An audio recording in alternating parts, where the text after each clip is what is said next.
The Pfaff Ambition 620 has the Pfaff Amazing IDT function, or integrated dual feed.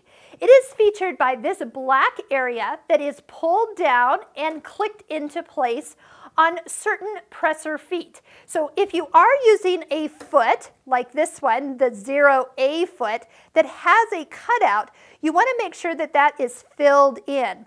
By having it filled in, it helps feed the fabric not only from the teeth underneath, but also the teeth from the top. So if you're working on fabrics that are often stretchy, or that they kind of come out a little wavy, maybe they kind of pucker, one layer feeds a little faster than the other, make sure you've got that engaged. It's like a built-in walking foot on your machine. So you don't actually buy a separate walking foot, it's just on it. If you're doing machine quilting and doing stitch in the ditch or straight line stitching through all those layers, batting's in the middle, batting and everything wants to slip and slide. Have the IDT engaged and you are going to be set to go.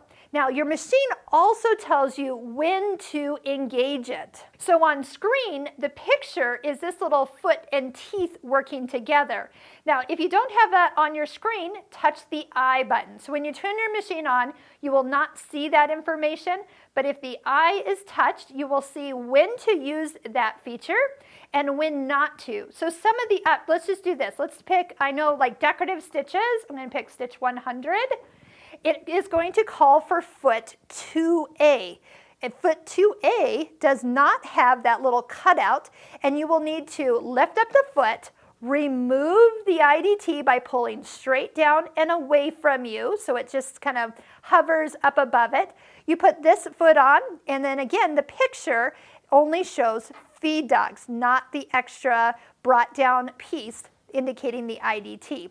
So just note when you buy feet or like put a buttonhole foot on, we don't need that feature engaged. So you have to make sure that you take it off and then of course bring it back into place when you're using feet that have that opening for you. If you have any type of difficult fabrics to sew, this is going to make them a breeze.